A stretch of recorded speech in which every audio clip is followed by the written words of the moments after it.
Hi guys, welcome to our channel. എനിക്ക് ഒരുപാട് തിക്കായിട്ട് എൻ്റെ ഹെയർ വളർന്നു, ഹെയർ ഫാൾ എനിക്ക് കുറഞ്ഞ പോലെ തോന്നി. കുറേ എൻക്വയറി വന്നിട്ടുണ്ടായിരുന്നു ഏത് ഓയിലാണ് യൂസ് ചെയ്യുന്നതെന്ന് ചോദിച്ചിട്ട്. ഒരു 6-7 ഇയേഴ്സ് ആയിട്ട് ഞാൻ യൂസ് ചെയ്യുന്ന ഒരു ഓയിലാണ്. ഹായ് ഗൈസ്, ഇതെൻ്റെ ഫസ്റ്റ് ലോങ് വീഡിയോ ആണ്. അതുകൊണ്ട് തന്നെ എന്തെങ്കിലുമൊക്കെ മിസ്റ്റേക്സുകൾ ഉണ്ടാവും. അപ്പോൾ എന്തെങ്കിലുമൊക്കെ മിസ്റ്റേക്സ് ഉണ്ടെന്നുണ്ടെങ്കിൽ ഒന്ന് ക്ഷമിച്ചേക്കണേ.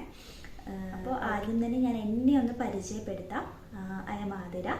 നമ്മുടെ വീഡിയോ എന്താണെന്ന് വെച്ച് കഴിഞ്ഞാൽ, നിങ്ങൾ തമ്മിൽ കണ്ട പോലെ തന്നെ ഒരു ഓയിൽ ഇൻട്രൊഡ്യൂസ് ചെയ്യാൻ വേണ്ടിയിട്ടാണ് കേട്ടോ ഈ ഒരു വീഡിയോ. അതായത് ഞാൻ എൻ്റെ ഹെയറിൽ യൂസ് ചെയ്യുന്ന ഒരു ഓയിലാണ് കേട്ടോ ഇൻട്രൊഡ്യൂസ് ചെയ്യാൻ വേണ്ടിയിട്ട് പോകുന്നത്. അപ്പോൾ അതിന് മുന്നേ തന്നെ ഞാൻ പറയുകയാണ്, കുറച്ച് ദിവസം മുന്നേ ഞാൻ ഒരു ഷോർട്ട്സ് ഇട്ടിട്ടുണ്ടായിരുന്നു, ഷോർട്ട് വീഡിയോ ഇട്ടിട്ടുണ്ടായിരുന്നു. അപ്പോൾ ആ ഒരു ഷോർട്ട് വീഡിയോയിൽ ഞാൻ ഹെയർ ഗ്രോത്ത് ടിപ്സ് എന്ന് പറഞ്ഞിട്ട് കുറച്ച് ടിപ്സൊക്കെ പറഞ്ഞിട്ടുണ്ടായിരുന്നു. അപ്പോൾ ആ ടിപ്സ് കാണാത്തവർ ഒന്ന് കണ്ടു നോക്കും കേട്ടോ. അതിൽ ഞാൻ പറഞ്ഞിട്ടുണ്ടായിരുന്നു ഏത് ഹെയർ ഓയിലാണ് ഞാൻ യൂസ് ചെയ്യുന്നതെന്ന് പറയാമെന്ന്. അപ്പോൾ അതിന് ഇതുപോലെ കമൻറ്റ് വന്നിട്ടുണ്ടായിരുന്നു ഏത് ഹെയർ ഓയിലാണ് യൂസ് ചെയ്യുന്നതെന്ന് പറഞ്ഞിട്ട്. ഞാൻ വിചാരിച്ചൊരു വീഡിയോ ചെയ്യാമെന്ന്. അത് മാത്രമല്ല, ഞാൻ ഇൻസ്റ്റഗ്രാമിൽ ഇട്ടപ്പോൾ, ഇൻസ്റ്റഗ്രാമിൽ സ്റ്റോറി ഇട്ട സമയത്ത് എനിക്ക് കുറേ എൻക്വയറി വന്നിട്ടുണ്ടായിരുന്നു ഏത് ഓയിലാണ് യൂസ് ചെയ്യുന്നതെന്ന് ചോദിച്ചിട്ട്. അപ്പം ഞാൻ വിചാരിച്ചു എല്ലാവർക്കും യൂസ്ഫുൾ ആവുന്ന രീതിയിൽ ഒരു വീഡിയോ ആയിട്ട് അത് ചെയ്യാമെന്ന്. അതാണ് കേട്ടോ അപ്പോൾ ഈ വീഡിയോ. അപ്പോൾ ആദ്യമേ തന്നെ ഞാൻ പറയുകയാണ്, ഞാൻ യൂസ് ചെയ്ത എൻ്റെ ഒരു എക്സ്പീരിയൻസ് ആണ്, മൈ ഓൺ എക്സ്പീരിയൻസ് ആണ് കേട്ടോ ഞാൻ ഷെയർ ചെയ്യാൻ വേണ്ടിയിട്ട് പോകുന്നത്. അതായത് പേര് പ്രൊമോഷനോ കാര്യങ്ങളോ ഒന്നും അല്ല കേട്ടോ. കഴിഞ്ഞ ദിവസം ഞാൻ എൻ്റെ ഹെയർ ഒന്ന് കട്ട് ചെയ്തിട്ടുണ്ടായിരുന്നു. അപ്പം ഹെയർ കട്ട് ചെയ്യുന്നതിന് മുന്നേ ഉള്ള വീഡിയോ ഞാൻ ഇവിടെ സൈഡിൽ കൊടുത്തേക്കാം കേട്ടോ. അതായിരുന്നു എൻ്റെ ഒരു ഹെയർ. പിന്നെ ഞാനത് കട്ട് ചെയ്തു. അത് കട്ട് ചെയ്തത് എന്തിനാണെന്നും ഒക്കെ ഉള്ള ഡീറ്റെയിൽ ആയിട്ടുള്ള കാര്യങ്ങൾ ഞാൻ ഈ വീഡിയോയുടെ ഇടയിൽ പറയാം കേട്ടോ. ഹെയർ ഗ്രോത്ത് ഷോർട്ട് വീഡിയോയിൽ ഞാൻ ഒരു കാര്യം പറയാൻ വിട്ടുപോയിട്ടുണ്ടായിരുന്നു. അപ്പോൾ അക്കാര്യം ഞാൻ എന്തായാലും ഈ ഒരു വീഡിയോയുടെ ഇടയിൽ പറയാം കേട്ടോ. ഓക്കെ, ഫസ്റ്റ് നമ്മുടെ ഓയിൽ ഏതാണെന്നാണ് കേട്ടോ ഞാൻ ഇൻട്രൊഡ്യൂസ് ചെയ്യാൻ വേണ്ടിയിട്ട് പോകുന്നത്. ഇതാണ് കേട്ടോ നമ്മുടെ ഓയിൽ. ഇതാണ് കേട്ടോ നമ്മുടെ ഓയിൽ വന്നിട്ട് വടിക്കയുടെ ഹെയർ ഓയിലാണ് കേട്ടോ. ഞാനിതൊരു ഏകദേശം ഒരു 6-7 ഇയേഴ്സ് ആയിട്ട് ഞാൻ യൂസ് ചെയ്യുന്ന ഒരു ഓയിലാണ്. എൻ്റെ ഹെയറിന് ഇത് ഓക്കെ ആയിട്ടുള്ള ഒരു ഓയിലാണ് കേട്ടോ. പിന്നെ ഞാൻ വല്ലപ്പോഴും മാത്രം യൂസ് ചെയ്യുന്ന ഒരാളാണ്. വല്ലപ്പോഴും മാത്രമേ ഞാൻ ഇത് യൂസ് ചെയ്യുള്ളൂ. യൂസ് ചെയ്യുമ്പോൾ ഞാൻ ഈ ഒരു ഓയിൽ തന്നെയാണ് കേട്ടോ യൂസ് ചെയ്യാറുള്ളത്. അപ്പോൾ ഇതിന് വലിയ റേറ്റോ കാര്യങ്ങളൊന്നുമില്ല കേട്ടോ. ഇത് മാർക്കറ്റിലൊക്കെ അവൈലബിൾ ആണ്. 40 രൂപയാണ് കേട്ടോ. എല്ലാ സൂപ്പർ മാർക്കറ്റുകളിലും ഇത് അവൈലബിൾ ആണ് കേട്ടോ. എനിക്ക് ഈ ഒരു പ്രോഡക്റ്റ് യൂസ് ചെയ്തതിന് ശേഷം ഉണ്ടായ ഡിഫറൻസ് എന്താണെന്ന് ചോദിച്ചു കഴിഞ്ഞാൽ, ഇപ്പോൾ എന്താ പറയുക, ഇത് തേച്ചിട്ട് എനിക്ക് ഒരുപാട് തിക്കായിട്ട് എൻ്റെ ഹെയർ വളർന്നു എന്നും ഞാൻ പറയില്ല.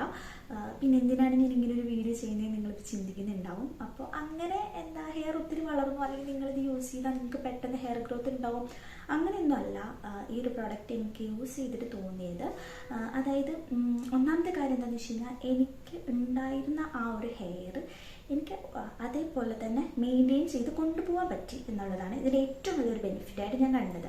കാരണം എന്താണെന്ന് വെച്ച് കഴിഞ്ഞാൽ, ഞാൻ ഒരു 6-7 ഇയേഴ്സ് ആയിട്ട് പഠിക്കുന്നതും വർക്ക് ചെയ്യുന്നതൊക്കെ അത് റിലേറ്റഡ് ആയിട്ട് ഞാൻ ഹോസ്റ്റലിലായിരുന്നു നിന്നിട്ടുണ്ടായിരുന്നത്. അപ്പോൾ അവിടെ നിങ്ങൾക്ക് അറിയാമല്ലോ, ക്ലോറിൻ വാട്ടർ കാര്യങ്ങളൊക്കെയാണ്. അപ്പോൾ എന്തായാലും ഹെയറിൽ അത് ഇടുന്നുണ്ട്, നമ്മുടെ ഹെയർ കെയർ ചെയ്യാനോ കാര്യങ്ങളൊന്നും പറ്റില്ല. ഹെയർ നല്ല ഡാമേജ് ആവാനുള്ള സാധ്യതയുണ്ട്. അപ്പോൾ ആ സമയത്തൊക്കെ എന്നെ ഹെൽപ്പ് ചെയ്തത് ഈ ഒരു ഹെയർ ഓയിലായിരുന്നു കേട്ടോ. അതായത് എനിക്ക് എൻ്റെ ആ ഒരു പഴയ ഹെയർ അതുപോലെ തന്നെ മെയിൻറ്റെയിൻ കൊണ്ടുപോകാൻ സാധിച്ചു എന്നുള്ളതാണ് ഒന്നാമത്തെ ബെനിഫിറ്റ് എന്ന് പറയുന്നത്. രണ്ടാമത്തെ ബെനിഫിറ്റ് എന്താണെന്ന് വെച്ച് കഴിഞ്ഞാൽ, ഹെയർ ഫാൾ എനിക്ക് കുറഞ്ഞ പോലെ തോന്നി, ഹെയർ ഗ്രോത്ത് ഒക്കെ വന്ന പോലെ തോന്നി. ഇപ്പോൾ നമുക്ക് ഹെയർ പോകുന്നുണ്ടെങ്കിലും അതിനനുസരിച്ച് എനിക്കൊരു ഗ്രോത്ത് ഉണ്ടാവുന്നതായിട്ട് എനിക്ക് തോന്നിയിട്ടുണ്ട്. അപ്പോൾ എൻ്റെ ഓൺ എക്സ്പീരിയൻസ് ആണ് കേട്ടോ ഇത്. പിന്നെ ഞാൻ കേട്ടിട്ടുണ്ട്, ചിലർക്കാണെങ്കിൽ ഏത് ഹെയർ ഓയിൽ യൂസ് ചെയ്ത് കഴിഞ്ഞാൽ ഹെയർ വളരും, ചിലർക്ക് ഏത് ഹെയർ ഓയിൽ യൂസ് ചെയ്ത് കഴിഞ്ഞാൽ പതിയെ മാത്രമേ ഹെയർ ഗ്രോത്ത് ഉണ്ടാവൂ എന്ന് ഞാൻ കേട്ടിട്ടുണ്ട്. അപ്പോൾ ഇനിയിപ്പോൾ എൻ്റെ ഹെയർ ടൈപ്പ് കൊണ്ടാണോ എന്ന് എനിക്കറിയില്ല, പക്ഷേ എനിക്കിത് യൂസ്ഫുൾ ആയിട്ടുള്ള ഒരു പ്രൊഡക്റ്റായിരുന്നു. കാരണം ഞാൻ ഇത്ര വർഷമായിട്ട് കണ്ടിന്യൂസ് ആയിട്ട് യൂസ് ചെയ്യുന്ന ഒരു പ്രൊഡക്റ്റാണ് കേട്ടോ ഇത്. ഓയിൽ എങ്ങനെയാണ് യൂസ് ചെയ്യുന്നത്, എപ്പോഴൊക്കെയാണ് യൂസ് ചെയ്യുന്നത് എന്നൊക്കെയുള്ള ഡീറ്റെയിൽ ആയിട്ടുള്ള കാര്യങ്ങൾ നമുക്ക് കാണാം കേട്ടോ. അപ്പോൾ ആദ്യം തന്നെ ഇതുപോലത്തെ ഇഴകളകന്ന ഒരു കോമ്പ് യൂസ് ചെയ്തിട്ട് മുടിയിലെ കെട്ട് കാര്യങ്ങളൊക്കെ എടുത്ത് കളയണം കേട്ടോ. മുടിയിലെ കെട്ട് കാര്യങ്ങളെല്ലാം കളഞ്ഞ ശേഷം സ്കാൽപ്പ് ഒന്ന് മസാജ് ചെയ്ത് കൊടുക്കണം കേട്ടോ. നിങ്ങൾ ഏത് ഹെയർ ഓയിൽ അപ്ലൈ ചെയ്യുന്നതിന് മുന്നേ ഇതുപോലെ സ്കാൽപ്പ് ഒന്ന് മസാജ് ചെയ്ത് കൊടുക്കുന്നത് ഹെയർ ഗ്രോത്തിന് ഭയങ്കരമായിട്ട് ഹെൽപ്പ് ചെയ്യും കേട്ടോ. ഓയിൽ അപ്ലൈ ചെയ്യുന്നതിന് മുമ്പും ശേഷവും ഇതുപോലെ മസാജ് ചെയ്ത് കൊടുക്കുന്നത് നല്ലതാണ് കേട്ടോ. അതിന് ശേഷം ഞാൻ നമ്മുടെ ഓയിൽ എടുത്തിട്ടുണ്ട് കേട്ടോ. ഇത് നമ്മുടെ ആവശ്യത്തിനനുസരിച്ച് എടുത്താൽ മതി കേട്ടോ. പിന്നെ അതുപോലെ ഈ ഓയിലിൽ അവർ കോക്കനട്ട് പ്ലസ് 10 ഹെർബ്സ് യൂസ് ചെയ്യുന്നുണ്ടെന്ന് പറയുന്നുണ്ട് കേട്ടോ.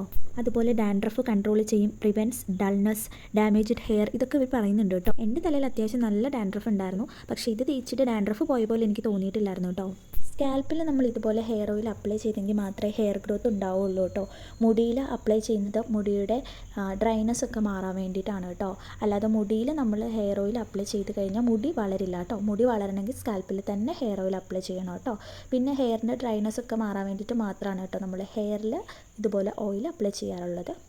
ഞാനാണെങ്കിൽ ബാക്കി ബാലൻസ് വരുന്ന ഓയിലാണ് കേട്ടോ എപ്പോഴും ഹെയറിൽ അപ്ലൈ ചെയ്യാറുള്ളത്. ബാക്കിയൊക്കെ സ്കാൽപ്പിൽ തന്നെയാണ് കേട്ടോ ചെയ്യാറുള്ളത്. പിന്നെ അതിന് ശേഷം മുടി ഇതുപോലെ ഫ്രണ്ടിലേക്ക് ഇങ്ങനെ ഇട്ടതിന് ശേഷം ഉൾഭാഗത്തൊക്കെ ഇതുപോലെ തന്നെ ഒന്ന് സ്കാൽപ്പൊക്കെ ഒന്ന് മസാജ് ചെയ്തിട്ട് ഓയിൽ തേച്ച് പിടിപ്പിക്കുക കേട്ടോ. എൻ്റെ കഴിഞ്ഞ ദിവസം ഞാൻ അപ്ലോഡ് ചെയ്ത ഹെയർ ഗ്രോത്ത് ടിപ്സിൽ ഒരു കാര്യം ഞാൻ പറയാൻ വിട്ടുപോയിട്ടുണ്ടായിരുന്നു. അത് ഹെയർ കട്ടിങ്ങിനെ പറ്റിയാണ് കേട്ടോ. ഹെയർ ഗ്രോത്തിൽ ഭയങ്കര ഇമ്പോർട്ടൻ്റ് ആയിട്ടുള്ള ഒരു കാര്യമാണ് കേട്ടോ ഹെയർ കട്ടിങ്. നമ്മൾ വിചാരിക്കും ഹെയർ കട്ട് ചെയ്ത് കഴിഞ്ഞ് കഴിഞ്ഞാൽ പിന്നെ ഹെയർ വളരില്ല, എന്തിനാണ് കട്ട് ചെയ്യുന്നതെന്നൊക്കെ വിചാരിക്കും. പക്ഷേ നമ്മുടെ ഹെയർ കട്ട് ചെയ്ത് വിട്ടെങ്കിൽ മാത്രമേ ഹെയർ നന്നായിട്ട് വളരുള്ളൂ കേട്ടോ. ഒരു 6 to 7 മന്ത്സിനിടയിൽ നമ്മുടെ ഹെയർ നമ്മൾ ഇതുപോലെ കട്ട് ചെയ്ത് വിടണം കേട്ടോ. ഞാൻ ഏകദേശം ഒരു 10 മന്ത്സോളം ആയിട്ടുണ്ടായിരുന്നു എൻ്റെ ഹെയർ കട്ട് ചെയ്തിട്ട്. അതുകൊണ്ടാണ് ഞാൻ വേഗം തന്നെ പോയി എൻ്റെ ഹെയർ കട്ട് ചെയ്തത്. പിന്നെ ഹെയർ കട്ട് ചെയ്യുന്നതിൻ്റെ ഇമ്പോർട്ടൻസ് പറയുകയാണെങ്കിൽ കുറേ ഉണ്ട്. ഞാൻ എന്തായാലും അത് സെപ്പറേറ്റ് ഒരു വീഡിയോ ചെയ്യാം കേട്ടോ. ഹെയർ ഓയിലൊക്കെ അപ്ലൈ ചെയ്തതിന് ശേഷം ഹെയർ ഇതുപോലെ മുകളിലേക്ക് പിടിച്ച് നല്ലപോലെ ചുറ്റി കെട്ടി വെക്കുക കേട്ടോ. ഒന്നുകിൽ ഇതുപോലെ ക്ലിപ്പ് വെച്ചിട്ട് നിങ്ങൾക്ക് കെട്ടി വെക്കാം, അല്ലെന്നുണ്ടെങ്കിൽ ബണ്ണോ കാര്യങ്ങളോ ഒക്കെ വെച്ചിട്ട് കെട്ടി വെക്കാം കേട്ടോ. അതിനുശേഷം ഒരു 1 hourന് ശേഷം വാഷ് ചെയ്ത് കളയാം കേട്ടോ. വീഡിയോ ഇഷ്ടമായ ലൈക്ക് ചെയ്യുക, ഷെയർ ചെയ്യുക, സബ്സ്ക്രൈബ് ചെയ്യുക. ബൈ.